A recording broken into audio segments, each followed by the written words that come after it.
কাতলা মাছটাকে মাখিয়ে নিয়েছি, এবার ভেজে নেব।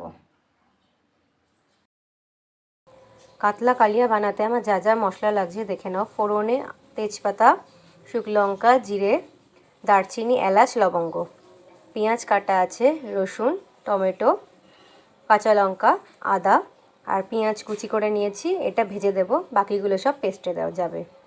আর কাজু কিশমিশ আর দইটা লাস্টে পেস্ট করে দেব। তো চলো, আর নুন হলুদ যা যা লাগবে ওগুলো তো রান্নার সময় দেখতে পাবে। তো চলো দেখতে থাকো কীভাবে কাতলা কালিয়া বানাই। কড়াইয়ের তেলটা গরম হয়ে গেছে, এবার মাছটা ছেড়ে দেব।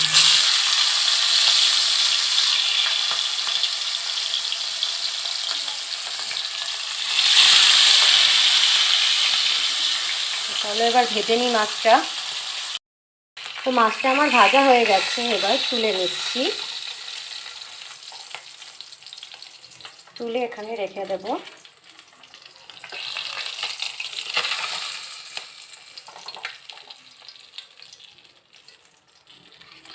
দেখো মাছটা আমার ভাজা হয়ে গেছে, এবার রান্নাটা স্টার্ট করব। তো চলো মশলাগুলো এবার পেস্ট করে নিই মিক্সিতে।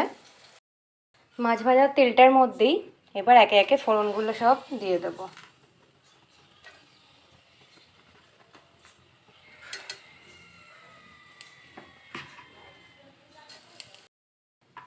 এবার কোচানো পেঁয়াজটা দিয়ে দেবো।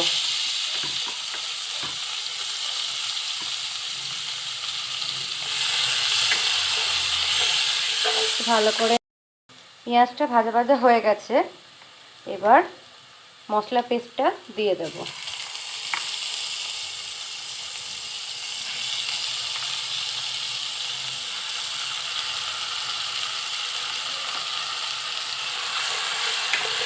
এবার এটা দিয়ে ভালো করে কষাতে হবে।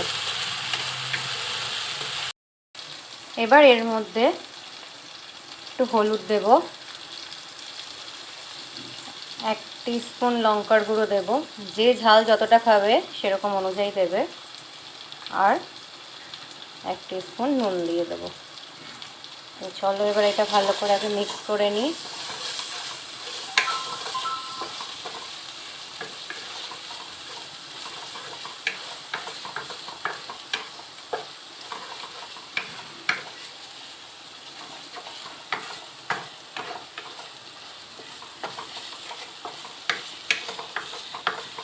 একদম মশলাটা এরকম যখন গায়ে লেগে আসবে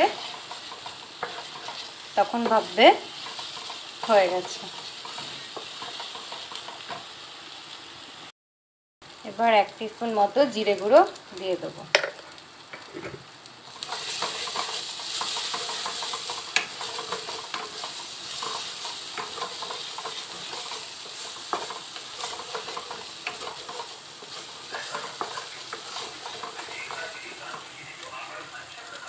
আর একটু কাশ্মীরি লঙ্কার গুঁড়ো দেব, জাস্ট কালারটার জন্য। তো একদম আঠা আঠা হয়ে এসছে, মশলাটা আমার একদমই রেডি হয়ে গেছে। এবার দই আর কাজু কিশমিশটা পেস্ট করে নেব। মশলাটা আমার হয়ে গেছে, তেলটাও ছেড়ে এসছে। এবার আমি কাজু কিশমিশ বাটা আর টক দইটা দিয়ে দেবো। এটা দিয়ে ভালো করে মিক্স করতে হবে।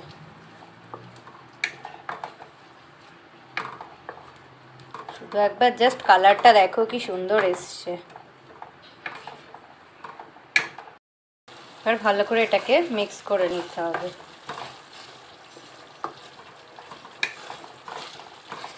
মাছগুলো ঝোলের মধ্যে দিয়ে দিয়েছি, একটু ফুটে যাক আর মাছগুলোর ভেতরে একটু ঝোলটা ঢুকে যাক, তারপর নামিয়ে নেব।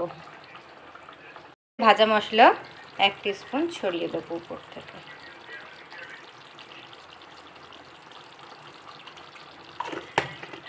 আর একটু গরম মশলা দিয়ে দেবো।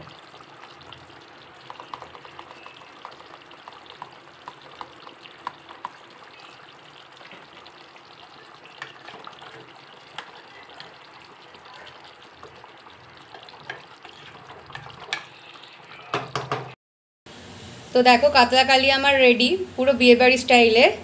গন্ধটাও দারুণ বেরিয়েছে। তো তোমরাও একবার এরকম করে আমার স্টাইলে কাতলা কালিয়া ট্রাই করো, আর অবশ্যই কমেন্ট করে জানিও কেমন লাগলো এই ভিডিওটা। যদি ভালো লাগে অবশ্যই লাইক কমেন্ট শেয়ার সাবস্ক্রাইব করো। তো চলো টাটা, নেক্সট ব্লগে দেখা হবে।